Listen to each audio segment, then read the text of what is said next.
Hello, everyone, and welcome to the 2020 European Peace Colloquy webinar series.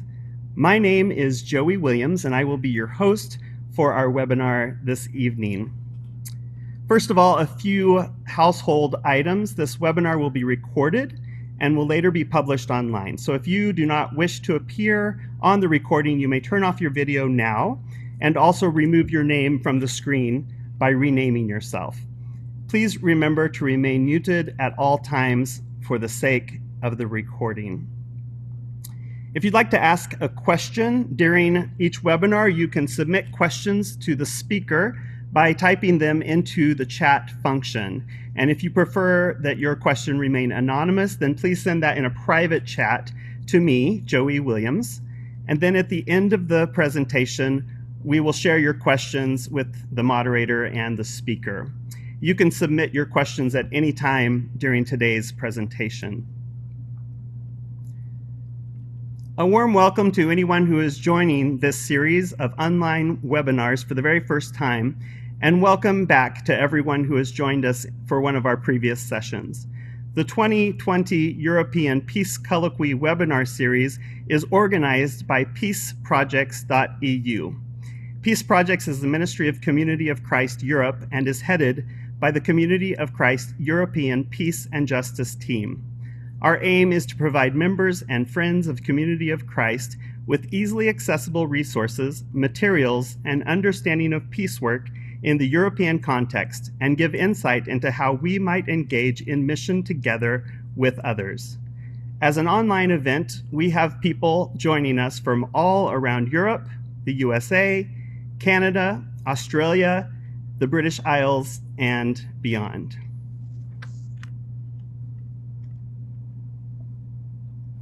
A very warm welcome to everyone. The theme of our webinar series is Peaceful Humanity, a New Creation. And we are excited about today's webinar and our distinguished speaker, and we look forward to sharing in this learning time together. Today's webinar on ecumenical and interfaith partnerships and advocacy explores the dimension of forming action teams in our 7-dimension model of holistic peace. It's very important to understand not only our individual impact and potential for peace, but also to understand how important and essential working together can be for long-lasting peace, and to see how much can be achieved when we act as one together. Our speaker this evening is Zac Harmon-McLaughlin, and shortly, L. Ray Henriksen will introduce him.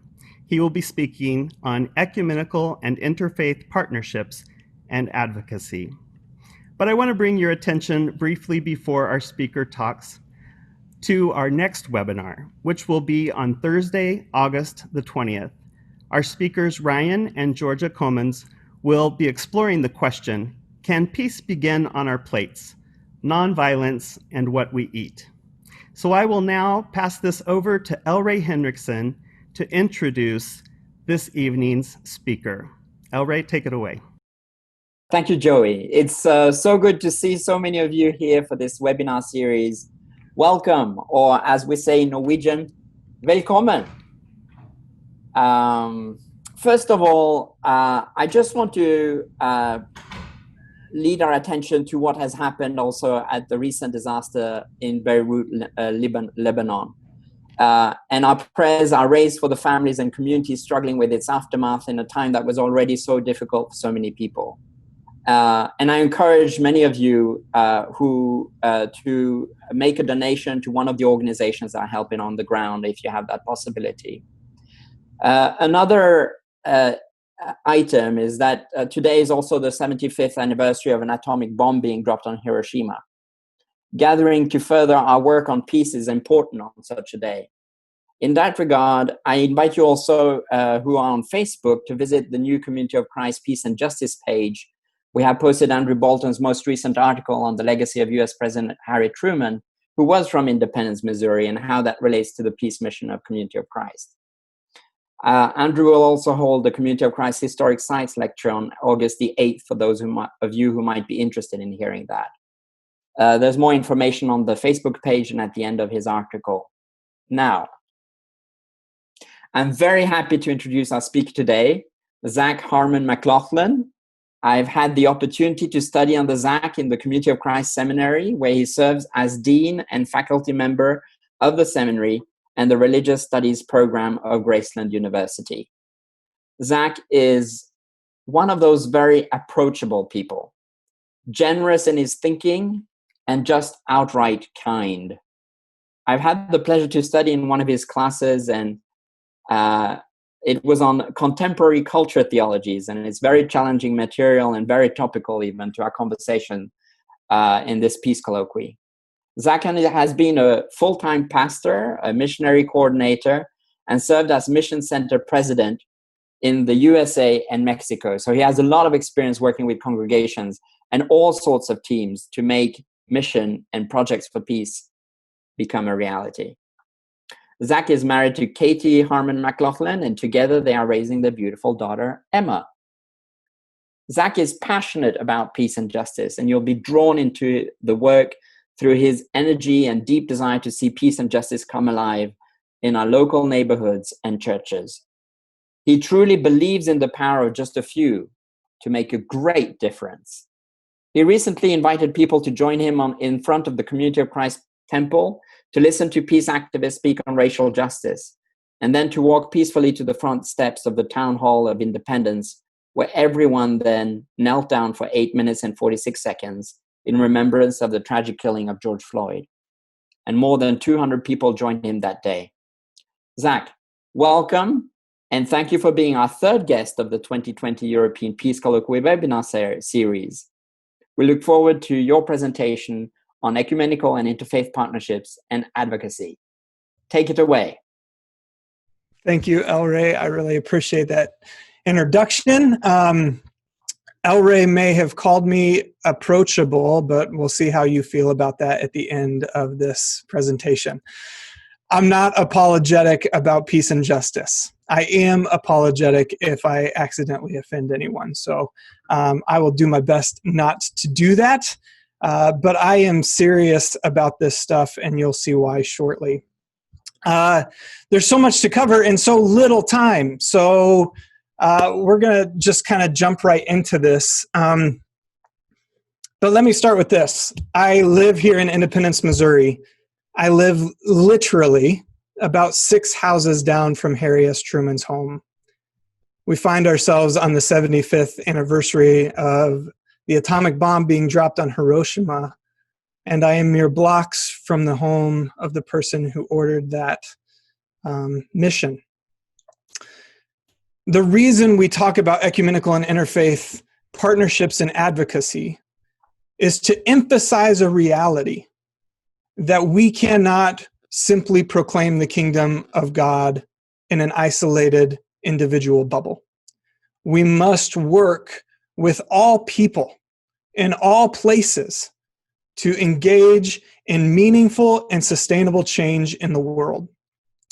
The work of advocacy, the work of ecumenical and interfaith partnerships, is the work of making the table larger. It is the work of bringing more seats to the table, not drawing it smaller, not making it more narrow, but expanding opportunity and invitation so that we can radically change the world. My friends, why I said I hope I don't offend anyone is I frankly am just done playing church. The church does not need, or the world rather, does not need any more complacent Christian institutions. What the world needs now are radical, innovative disciples who are willing to stand up and change a narrative of oppression, marginalization, power, greed. This is what we're called to engage in as disciples of Jesus Christ. As the dean of the seminary, I know all too well that the unfortunate reality of our world is that most of this oppression, most of this marginalization, most of this hate and this violence come from inappropriate and irresponsible theological narratives. What we do in the ecumenical and interfaith world is work through those theological narratives to create a different vision of what may be, so that we might participate with God in creating the conditions in which God's preferred future may be manifest. So I'm here today to give a couple examples and a little bit of storytelling about how we might change this world. And please don't misunderstand me. I love church. I am a church nerd. I'm at church. Anytime the doors are open, I'm at church. But church is so much more than Sunday morning fellowship and worship. Being a disciple of Jesus is so much more than property ownership, financial stewardship, and business meetings. Being a member of the church, being a disciple of Jesus Christ, by its very nature as explored in the Gospels, is advocacy and partnership. Salvation is not an individual exercise. Rather, my friends, salvation is an exercise in belonging. It is communal by its very nature in Jesus Christ. This opening slide, you'll notice some wonderful seminary students and seminary faculty. This was a picture we took gathering on the beach in Virginia at the National Council of Churches gathering here in the United States in October of this year. Last year, 2019, marked the 500th anniversary of slaves being brought to the United States. 1619 was the first ship that arrived here in Virginia. We met on the beach where that ship arrived. We knelt in prayer. We joined our voices across denominations to uplift a different story of peace, a different world where people are not excluded based on the white supremacy theory of race. Rather, a world where all are included and all find worth. So today we're going to explore this idea of ecumenical and interfaith partnerships and advocacy. I am also the chair or co-chair of the Community of Christ Interfaith and Ecumenical Ministries team for the World Church. And so I'll be sharing a bit from our charter and what's most important to that team moving forward. So first I wanted to begin with simply a couple of scriptures that emphasize for me the importance of engaging in ecumenical and interfaith partnerships outside of ourselves to create an opportunity to tangibly begin to change policy, law, process, and culture. The first comes from Doctrine and Covenants 165, 6a. Beloved community of Christ, do not just speak and sing of Zion. Live, love, and share as Zion, those who strive to be visibly one in Christ, among whom there are no poor or oppressed. The second from Doctrine and Covenants 164, 9d. If you truly would be community of Christ, then embody and live the concerns and passion of Christ. What do you notice about these two scriptures? That's rhetorical. Let me tell you what I notice. These two scriptures point to something deeply important to us as disciples of Jesus, that is incarnation. If we're truly going to make a significant, meaningful change in the world, we must do more than preach about and sing about the living Jesus Christ. We must embody and incarnate as the hands and feet of Jesus Christ in a broken world. We must be the resurrection of Christ in a broken world so that we can engage in the halls of power where laws are created that subjugate people to the margins of society. We must incarnate Jesus Christ to begin to make radical, meaningful change. Doctrine and Covenants 165 and 164 emphasize this by reminding us our responsibility as disciples of Jesus is not simply to participate in church, but to engage a broken world so that we can participate with God in creating God's preferred future that is the peaceful reign of God. Two other scriptures that come to mind that I didn't mention here that I think are really important to this conversation. And I'm sorry if I'm talking so fast. It's just there's a lot I want to get through and not a lot of time to get through it. Two other scriptures that come to mind for me here that are really important. The first is Matthew 18, and it's a reorientation of success. And El Rey mentioned this in his opening comments. Matthew 18 says this, where two or three are gathered, so there am I. The roots of peaceful action do not take the masses. They take a faithful few. we must reorient our understanding of success. We must create a new paradigm of what it means to successfully engage in complex systems and actions. And so we begin with this idea of Matthew 18. You don't need 5, you don't need 100, you don't need 1,000, 2 or 3. Jesus shows up and powerful transformative work happens.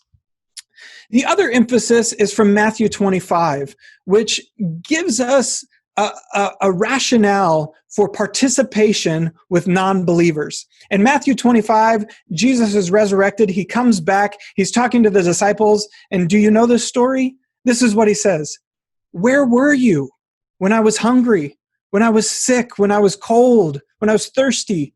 And the disciples are dumbfounded. They're like, what are you talking about? We never saw you. We've been believing all these things you told us to believe. And Jesus says, the Gentiles, the non-believers, showed up. And by their faith, the kingdom of God is theirs. So Jesus emphasizes this understanding that belief in some ways follows our peaceful actions of faith. That faith without, or belief without the incarnation of faith misses the point, and Jesus goes to the Gentiles. It is also total reorientation of success.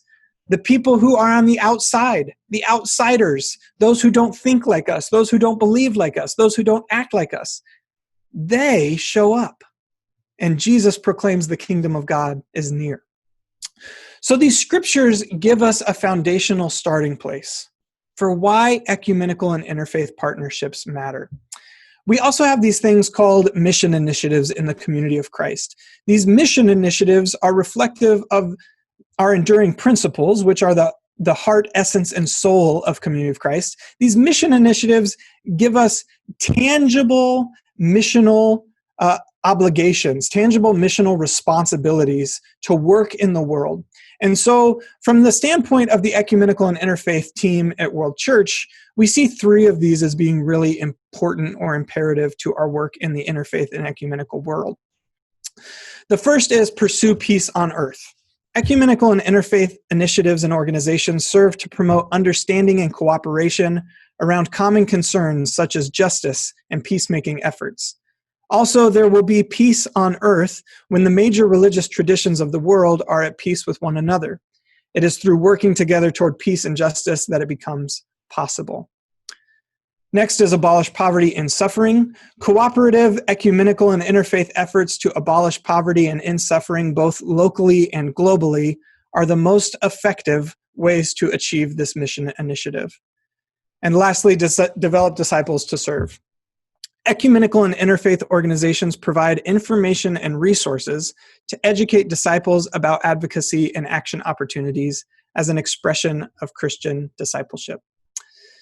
So these are some of the starting places for ecumenical and interfaith partnerships. But the reason we want to engage with other organizations where we have missional alignment, meaning that we're working toward the same missional end, that being the peaceful reign of God, restored creation, is we come to that conclusion for a whole host of reasons. As a person who loves community of Christ, it's important to note we are a small but mighty church, right?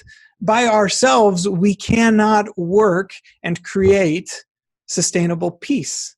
This work of radical change, this work of radical peace must be done in concert and community with other organizations and participants. When we pool our resources, when we pool our capacity together, both human and financial, we create a much larger voting block, a much larger cohesive unit that can move the halls of power toward peace.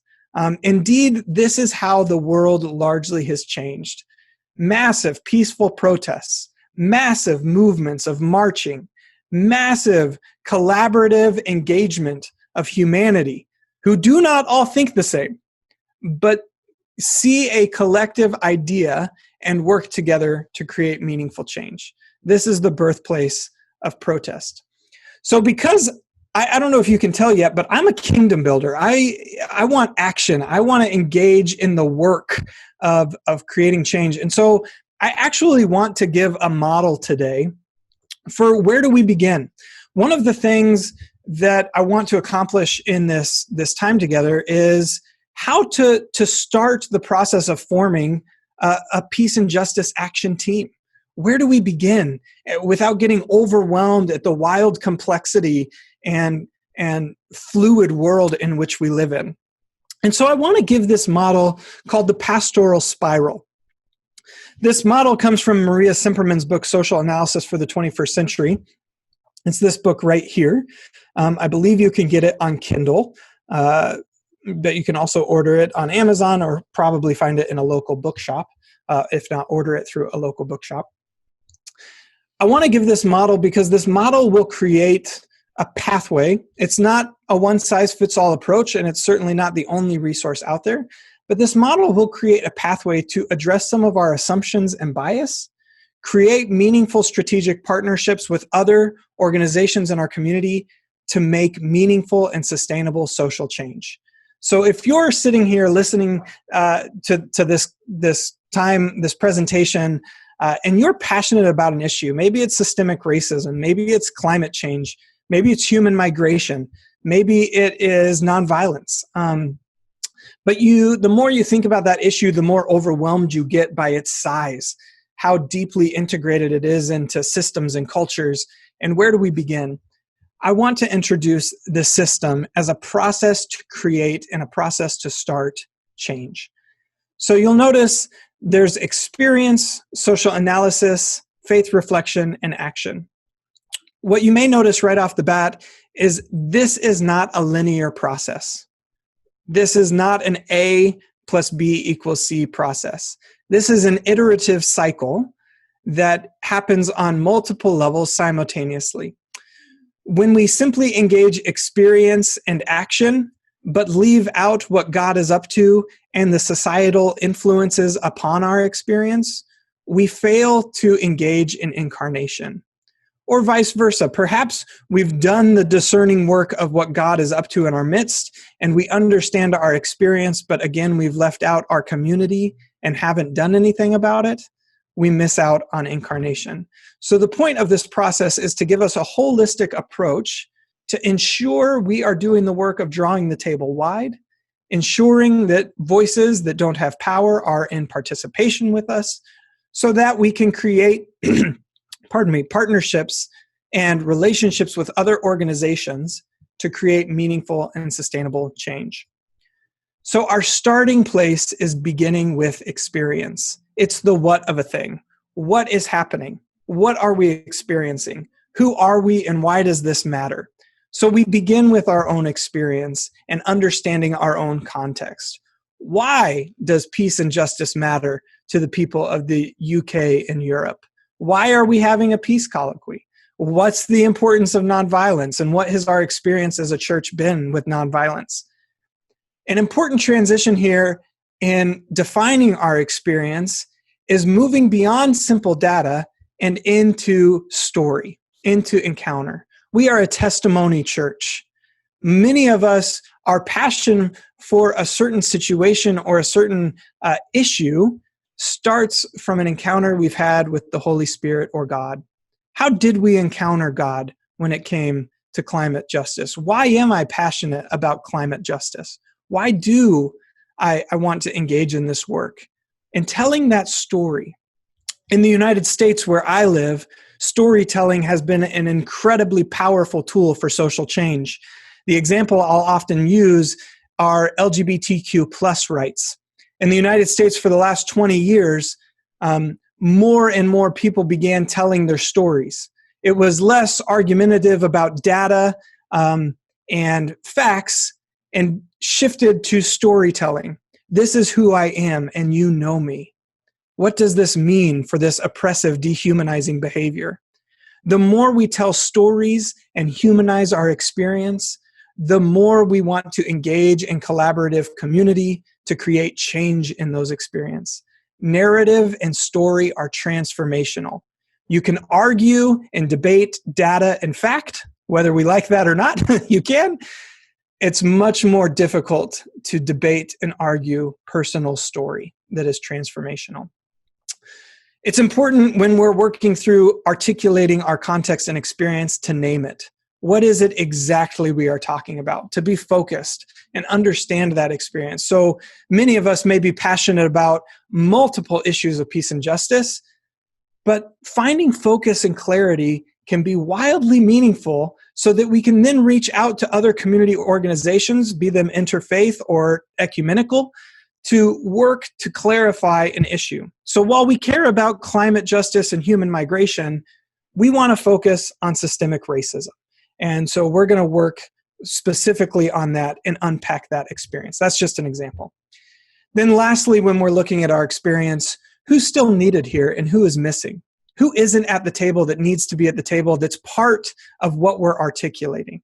So if I were articulating an issue in my congregation, but I left out key voices that are connected to that experience, I would need to make sure that I bring them in to answer some of these questions and engage in this process. Next, we move to social analysis. This is where we explore the factors around our experience that may influence our experience, the pieces outside of ourselves that impact the way in which we see or experience the world. Sociological, economic, political, cultural, environmental, and religious. Who's involved and why? Is this a local issue, a regional, national issue, or is this a global issue? Am I focusing specifically on an issue in Brussels, or is this a larger issue that engages all of Belgium, or is this a bigger issue that really involves the whole EU, so on and so forth, and we work out from there. Who is engaged in that? What are the narratives and stories of the people on the outside of this experience that are impacting it, and should they be brought into conversation? The economic and political atmosphere and culture that we're working in. Who has power? Who doesn't? Why is that? Who has money and who doesn't? Why is that? And how have these decisions or this issue that I'm working on, how has that been impacted by this society and this culture? It's important to understand the culture in which we're working in, because understanding the culture helps us understand and unpack meaning making. So when we engage in ecumenical and interfaith partnerships, it's important to understand the cultures of the organizations and relationships we have so that we can keep focused on the issue at hand to work and advocate for change and peace. Lastly, or important, we don't leave out the environment. Everything we do has a footprint. How is this issue impacting the earth? Where is this issue happening? For me, here in the United States, being intentional and thoughtful about indigenous rights is imperative. The ministry and mission in which I work at in my work is happening on stolen land. How do I reconcile that? And how do I work within that? And how do I make sure the voices are represented that need to be represented as I advocate for change? And lastly, religious. If you know me, you'll hear me say it all the time. Everything is theological. And so noticing the religious patterns and narratives that are happening in our context. This next part of this process, this cycle, is incredibly important in getting started.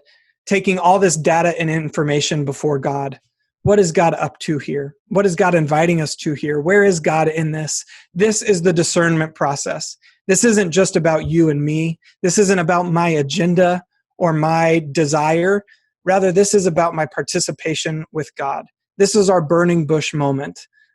Do we notice, and are we being attentive to God in our midst? And are we turning to the side, as Exodus 3 reminds us, to notice this great sight of what God is doing? This is an also important part, particularly in talking about ecumenical and interfaith partnerships, to engage our tradition. Many people, I think, get confused when we engage with ecumenical and interfaith work that we're somehow dismissing or diminishing our identity as community of Christ or the tradition in which we're coming from. This is quite the opposite. Engaging our tradition and claiming our tradition is imperative and understanding our efforts of peace in relationship with others. And so how we are community of Christ in the midst of these ecumenical and interfaith relationships is incredibly important. It gives us insight and understanding. It also gives us clarity of identity as we work through to say, hey, we may disagree on these various theological issues, on these various ethical or moral issues, but we're working together on this very focused, specific issue because we both believe in this. So today is a great example of this. The UK church, I noticed, Community of Christ, signed on to the statement, the interfaith statement, recognizing the 75th anniversary of the bombing of Hiroshima, proclaiming with multitude of other faith organizations saying, we seek a more peaceful world. Do we agree on the theological nature of how we get there? No. Do we agree on ethical or moral issues within our organizations? No. But collectively, we all agree that we want a more peaceful world where this kind of act of hatred and violence does not exist. So that's a great example of this. Lastly, we move to action. Action is where we begin to respond. This is trusting the vision that led you here, that encounter that we talked about with experience, that testimony of what God has moved or transformed in us to get us to respond to the call of advocacy. To see and to respond, to pay attention and call attention to the places where God is actively involved in our life and experience. How are we noticing what God is up to? And process and flexibility. We live in a complex world. So if you get too caught up in decision-making that is rigid and stuck in agenda and process, you will fail. Action must be fluid. It must be responsive to the complex times in which we live. So to take a phrase from the Black Lives Matter movement here in the United States, we are seeking progression, not perfection. Oftentimes, we hesitate to act and engage in relationship because we don't have the right answer yet. When in reality, we need to take the wisdom of Mother Teresa, who often would tell people who visited her in Calcutta, it's small actions with great love that change the world. Small actions with great love. So the steps of taking action: envision. What is it that we're trying to accomplish? Set priorities. What matters most here? Our aspirational goal is this, but to do that, we must build the bridge as we're walking on it. So setting priorities, the baby steps of movement. Creating models, knowing that those models will fail, which is, by definition, experimentation. Having a culture and a stance of the willingness to ask questions, to fail, but understanding that our failure is success. Perhaps the most simple but most difficult, get to work. Simply start. Where does it begin? In terms of simply saying, we care about this, we're going to start working on it.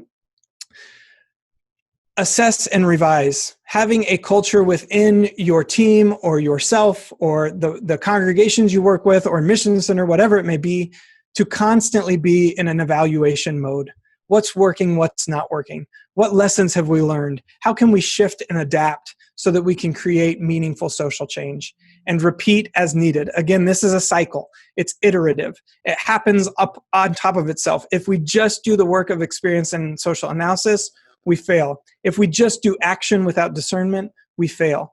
What we're looking for is embodiment, incarnational mission, so that we can participate with God in what God is up to. I want to begin to draw us to a close with this idea of inquiry. Everything begins and ends with inquiry. In the world of advocacy, you may think that what we're seeking out are clear answers, when in reality, we're in a process of creating a better world. And those answers change every day. They change minute by minute as actions in the world change our experience and response. So asking questions is incredibly important. Having a stance of inquiry, seeking and learning, opening us up to possibility, the power of uncertainty and wonder. All the great discoveries that have happened in the history of our world happened because the discoverer had a willingness to not know. So when we walk into situations thinking we already know everything, thinking our agenda and our insight is going to pave the way toward righteous justice, we're missing an opportunity to collaborate with God. So having a stance of inquiry is incredibly important, particularly when you're working in an ecumenical and interfaith environment. This shifts our paradigm of technical versus adaptive. Technical problems have fixable solutions. They're very simple, right? If I'm having a plumbing issue in my house, I call the plumbing expert, the plumber comes, fixes the problem, and it's solved. Adaptive issues require innovative and learned experience. Adaptive issues require us to innovate. There isn't a quick fix, but it must be collaborative. It must be innovative. And this shifts the way we think from a transactional model to a transformational model, which challenges the capitalist world we live in, to move our relationships from, I'm going to work with you to get what I want, to I want to work with you to change the world, to be transformed by what God is up to in our midst. Lastly, mutuality and mutual respect, having a shared experience in these endeavors of creating action teams and then finding missional alignment with other groups and organizations is of the utmost importance. Sharing a common narrative and story, why we both care about this and why we're focused on it. We don't have to have the right answers to begin this work. So we're not going to solve issues of Trinitarian doctrine or creeds or issues like that in these ecumenical settings, but we will be able to share a focused narrative of peace and justice on the issues we're working toward together. So I want to leave us with just a few short stories about what this actually looks like and some experiences I've had in the ecumenical and interfaith world. One is the Community of Christ relationship with a group called Church World Service. You may or may not be familiar with Church World Service. Church World Service is the organization that does crop walks, which are fairly popular here in the United States and Canada.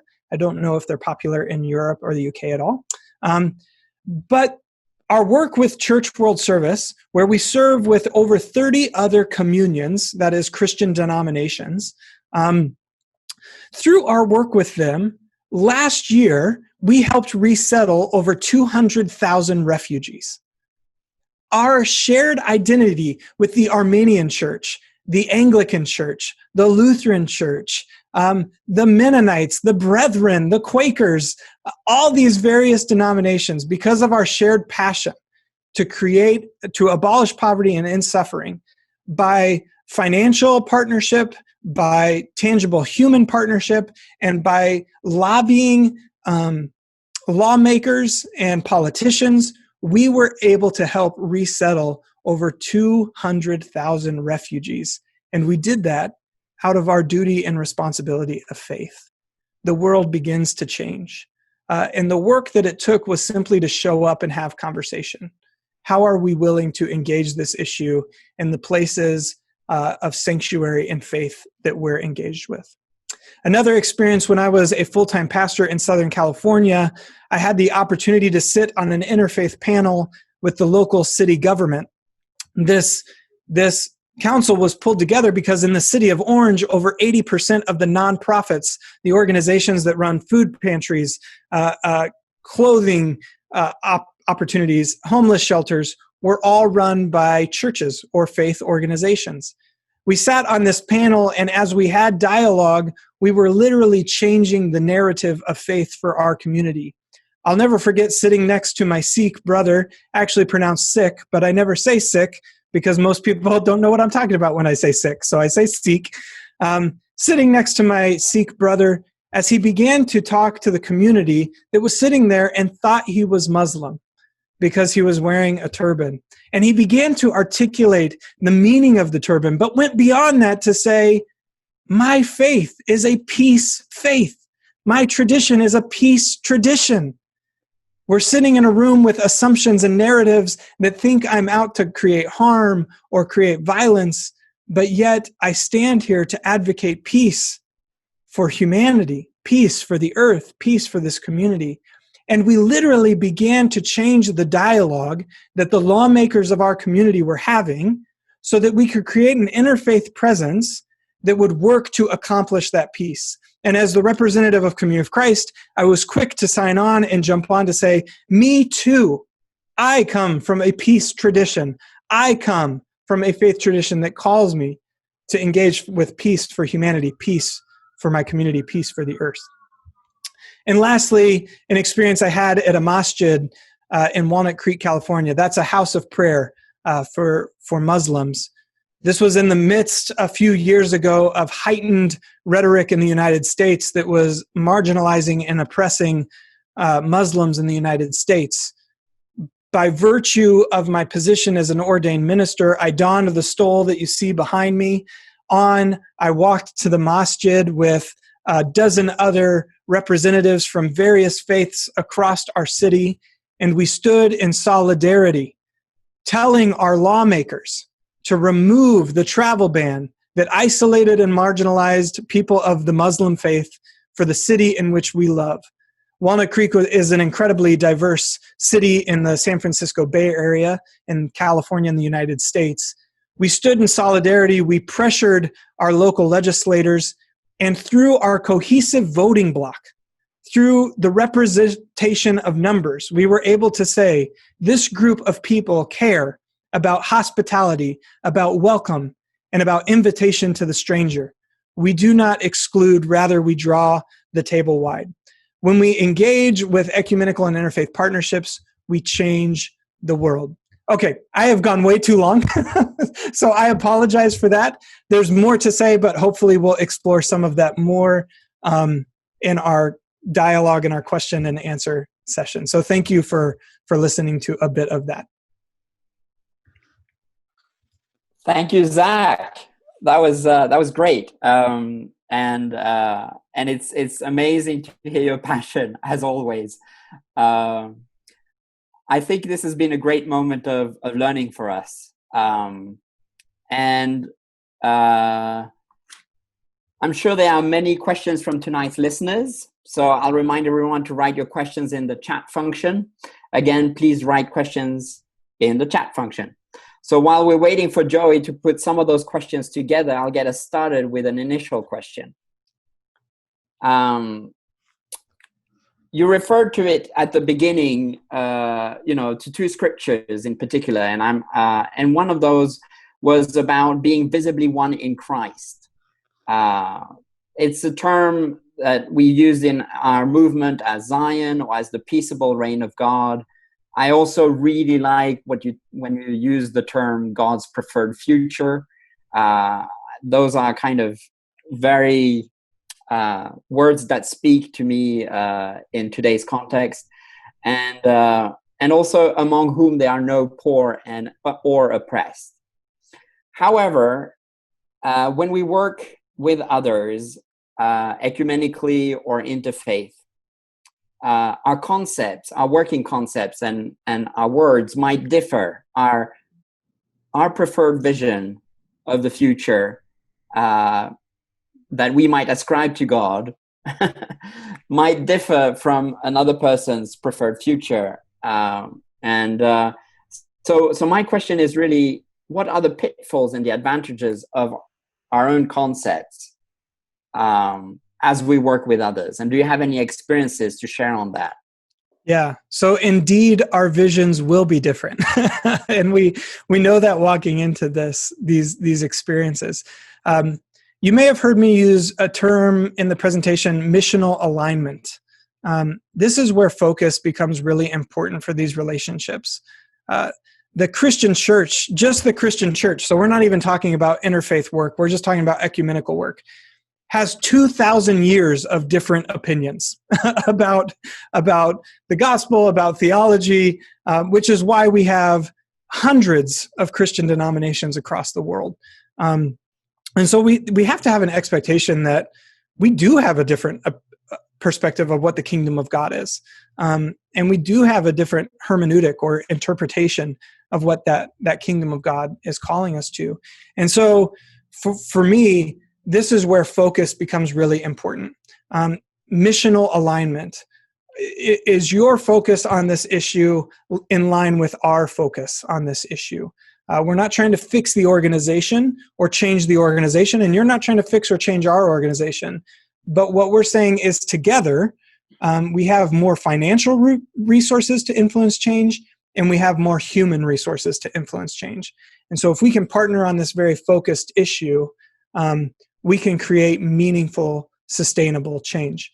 I do have a lot of experiences with this. So in the United States, I've worked an awful lot with Catholic priests and Catholic nuns, fathers, as we call them. And we hold a lot of different values. In my denomination and Community of Christ, we ordain and value women ministers. In the Catholic faith, they don't ordain and value women ministry in the same way. Yet we partner together to create voting blocks or working blocks of people who can work on very focused issues. I am not naive enough or egotistical enough to think that myself or the Community of Christ can change the Catholic Church, nor do I want to. That's not my interest. But what I am deeply interested in are finding people who have a same missional alignment, a same desire to create meaningful change on various issues. And so there's been a number of issues when it has come to human migration that I have worked in partnership and allyship with the Catholic Church. And then there have been other issues, issues of LGBTQ plus rights, where I find other organizations to work with because we're not missionally aligned in that way. And so I look for other organizations such as the Evangelical Lutheran Church of America or the United Church of Christ, where we can partner and be advocates of that specific issue. So having focus and clarity is really important. And the last thing I'll say to this, we live in a world where we're problem solvers by nature. Here's the problem, and we're going to solve it. And we often will hold ourselves hostage until we have the solution. Ecumenical and interfaith work is not necessarily about discovering a solution because our organizations are so complex and disjointed. Rather, it's about participation and progression in justice. And so we're not going to fix systemic racism with 1 or 2 marches in 1 or 2 months. Systemic racism is going to have to be strategically and consistently engaged over and over again for decades to come. And so if we hold ourselves hostage by waiting for the solution to solve the problem, we will inevitably hold ourselves back from seeking out other community organizations, ecumenical or interfaith, to begin that work of advocacy. And so we need to reorient our understanding of success so that we can participate in progression, not perfection, which is a really important distinction that we make. Thank you. I'll allow myself a follow-up question, if that's okay, because the other scripture that you used at the beginning was about embodying and incarnation, and a lot of what you've said has been about embodying or living out the passion and concerns of Christ. My question really is then, when do we know? When do we know that we're doing that? And how can the formation of action teams help us in knowing? I'm not sure I'm qualified to answer that question, but I'll give it a go. These are the jokes on Zoom, and it's hard to tell if anybody laughed at that. It wasn't that funny, but okay. So embody and live, this idea of incarnation. So I'm a major advocate for this idea of whole life discipleship. And this is the difference for me between modernity and postmodernity, which is a different lecture for a different time. But many of us on this call have grown up in a culture defined by modernity. And modernity has a way of compartmentalizing our life. We have church here, family here, work here, this goes there. And so things tend to be compartmentalized, and we keep them somewhat separate. That's not to say that there isn't some overlap and there isn't, varying degrees of engagement. Postmodernity sets that aside and says everything is connected. If you're a disciple of Jesus at church, you're a disciple of Jesus in your family, you're a disciple of Jesus at work, you're a disciple of Jesus on the subway or the train, everywhere. And so this idea of incarnation is really about claiming this idea of being the hands and feet of Jesus. I don't know if there is one way to know when that has happened. I don't know if there's like a magic ticket or a magic formula to figure that out. But I will say this, and this is my own experience. The moments that I have been transformed, I'm fairly convinced, have been moments when God and the living Jesus were near. When there was a holistic sense of something wildly different being possible. And so those transformative moments, when you can no longer see the world the way you did 10 seconds ago, but you have to see it in a different way. And an example of this will be, I'll never forget, as a 14-year-old kid, I crossed the border in between Texas and Mexico. For those of you that might not be familiar with this context, the border between the United States and Mexico is an incredibly contentious political space in United States politics. I'll never forget, as a 14-year-old boy, crossing the bridge over the Rio Grande, and as I'm crossing it, there are children younger than me with long poles and buckets attached to the poles, reaching out, begging for money, begging for anything they could get from this 14-year-old white boy from the U.S. crossing this border. In that moment, Jesus showed up. And I could no longer look at the world and see my complacence and my privilege and my status of economic class and just be okay with it. Because at that moment, I knew that the world was unjust, that there were God's beloved, same as me, that did not have the same opportunity, experience, or encounter that I did. And so those moments of transformation where we can no longer see the world the way we did. And this is frankly what pushes me into advocacy, to say, I can't pretend like I'm a disciple that is okay with just Sunday morning worship. I need more than that. The God and Jesus I know have compelled me to go out into the world and to challenge systems of power until all have worth and belonging. And that's incarnation. That's at least an experience of it. Thank you so much. Joey, do you have any questions from people that yes, you we would have like to several share? questions that people would like some answers to from you, Zac. The first question I'm going to ask comes from the UK, and an Andrew has shared this question. How do we, as people of faith, encourage and support young people to be advocates for social justice? Yeah. So for me, that comes back to storytelling. What's the why of a thing? Why does it matter? And why should I care about it? I'll never forget, as I stated earlier, I'm a church nerd. I spent almost every day of my young life in churches, most of them with Joey. Both of my parents have worked for the church in various capacities, and so I spent my life in church.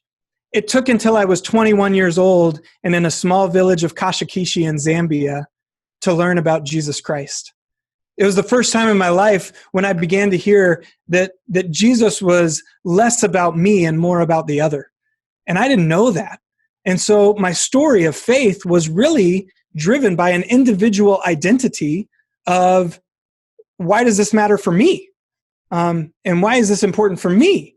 And the more I learned about Jesus, the more I learned about the other, that this idea of in their welfare resides my welfare.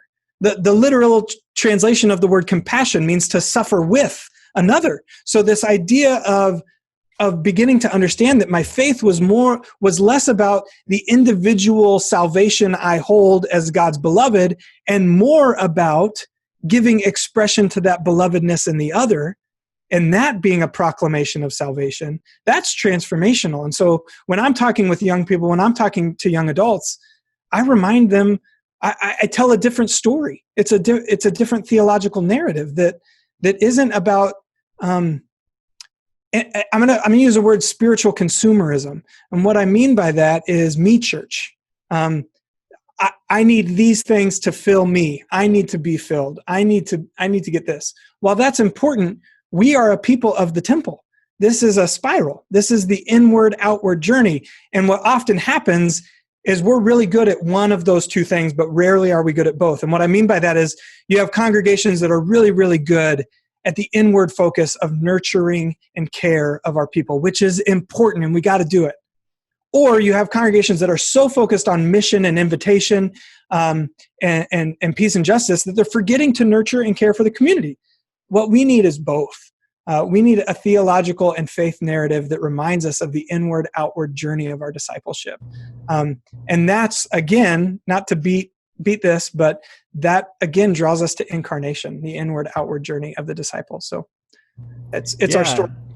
Thank you. That's really good because in some ways, that outward journey we express in the term Zion in Community of Christ, and this idea of the kingdom made manifest, the kingdom made real on earth. Have you found other expressions of Zion as you've been working with other faith traditions? And what have you found unique and valuable to inform your understanding of your own concept of Zion through other people's vision of that? That's a great question.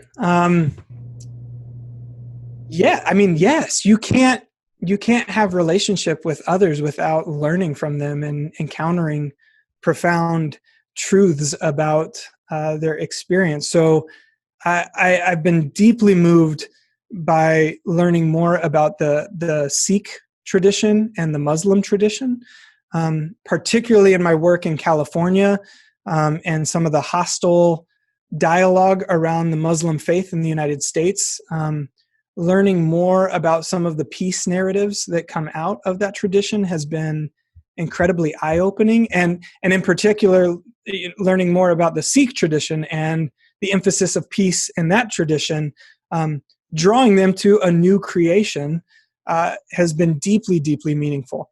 I don't want to be Muslim or Sikh, but I'm moved by the wisdom and insight of the tradition and what that calls us toward.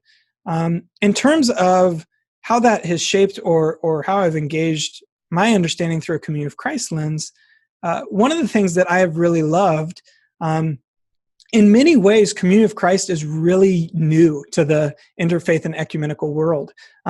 While we have participated in some fringe ways for the last century, really we've only been seriously engaging in ecumenical and interfaith work for about the last 25 to 30 years, since about 1992. Over that time, my favorite thing actually has been to share a Community of Christ story. This weirdo, unique denomination that is driven by heart, that is driven by kingdom building, that has a really strange story and operates in a really different way. And seeing colleagues and peers in the interfaith and ecumenical world say, I had no idea. I just thought you were Mormon. And getting to share that story of how we are a prophetic people. And by virtue of being a prophetic people, are participating with God in God's unfolding hope of this preferred future, this peaceful reign of God. And so the prophetic nature of our vision of the Community of Christ blows people's minds. Like, wait a minute, you're participating with God? You're listening to what God is saying? It's not like written down somewhere and you're just reading it and doing it, and it's like, yeah, we're a prophetic people. We believe that God, we're in partnership with God, and that God is continuing to open up our eyes to what God is already at work doing. So I love that piece of our story. Thank you. This next question, I'm going to try to bring several questions into one question, and I will do it very unsuccessfully, but we'll try to get through this question together, I think. So the question is about your work with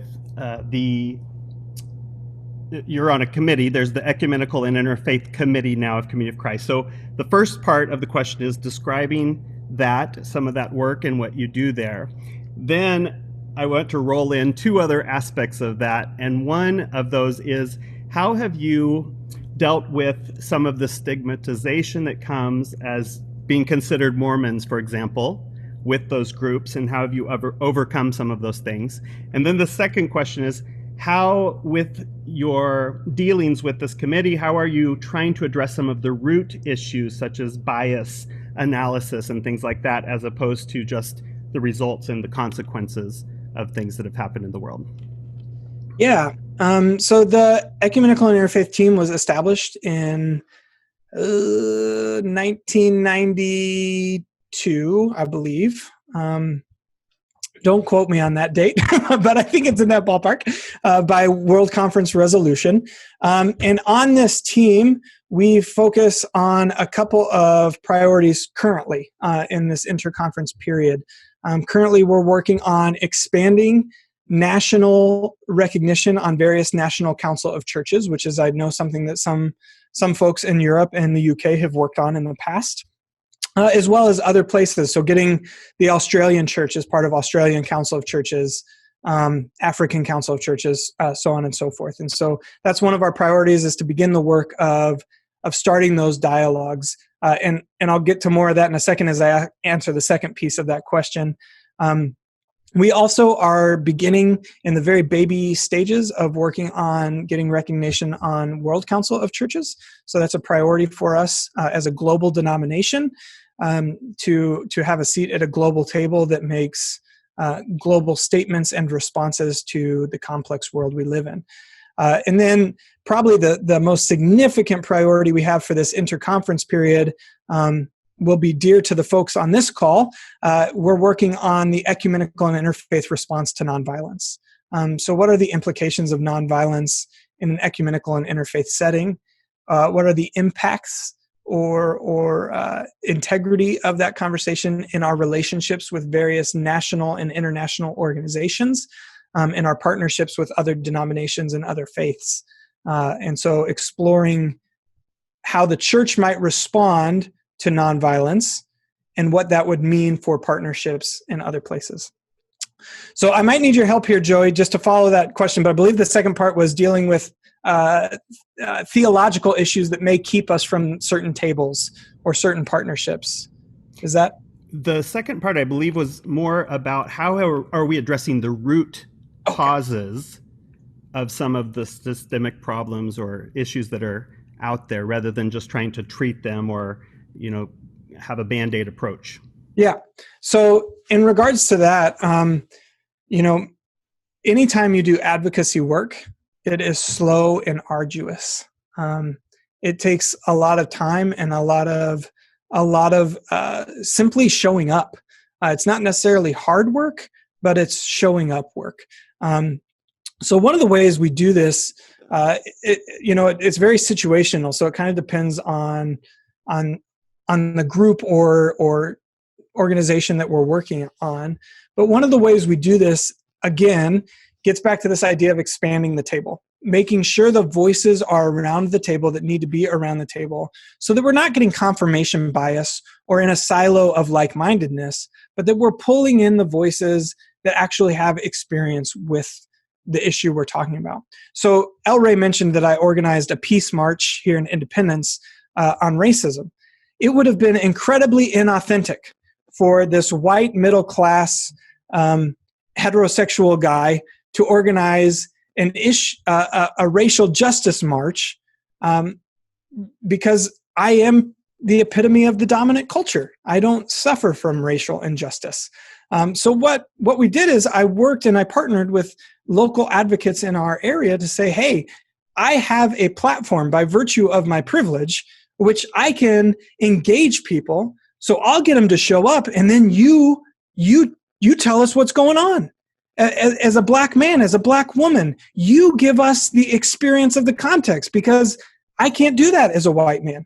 And so creating spaces to bring the voices from the margins or the voices of the oppressed into the room to say, you can't have a conversation about black people if there's no black people in the room.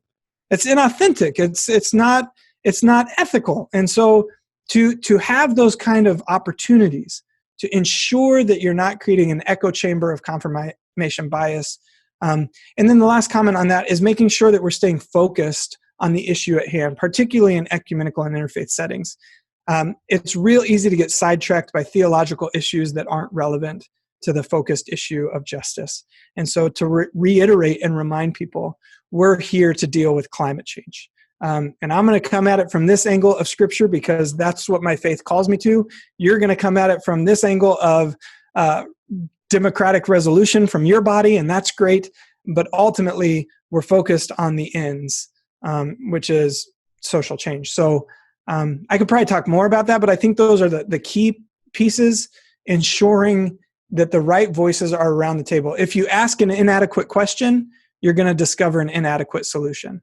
And so we have to make sure that we're asking the right questions, that we have the right people around the table to share about the issues we're passionate about. Well, so we don't ask any inadequate questions. I think we'll stop here, El Rey, and there are many more questions that people have asked, but hopefully we can address those later in our discussion after this webinar or in the podcast that's to come.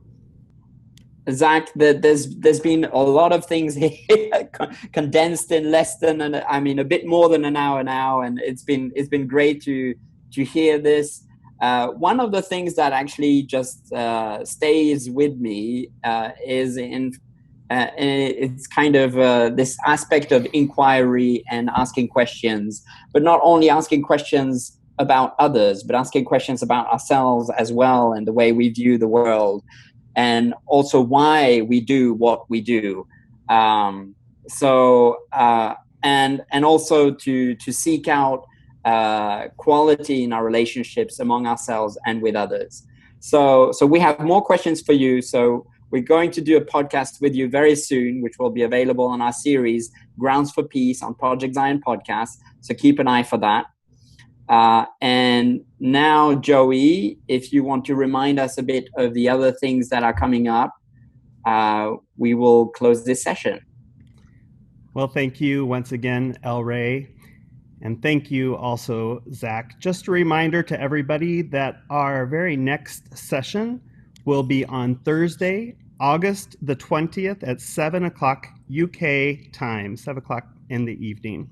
It's the same Zoom link and password. As I mentioned before, Ryan and Georgia Commons will be speaking to us on nonviolence and what we eat, and they'll be exploring the question, can peace begin on our plates? Another great big thank you to you, Zac Harmon-McLaughlin, for your presentation and for taking time to be with us for this webinar. Thank you, El Rey, and thank you for all who have joined us this evening on Zoom. And although we are now closing the formal part of our evening, if you would like to stay on for a little while, we will welcome you to stay. Zac, El Rey, and myself will all be staying for another 10 to 30 minutes. So if you would like to share a question or a comment, just go ahead and stay with us, and then you can participate in that sharing. Otherwise, if you need to leave us now, we thank you so much for joining us, and we hope that you enjoy the rest of your week. And we will leave you with this important question after experiencing this wonderful webinar: what would you do for peace? Thank you.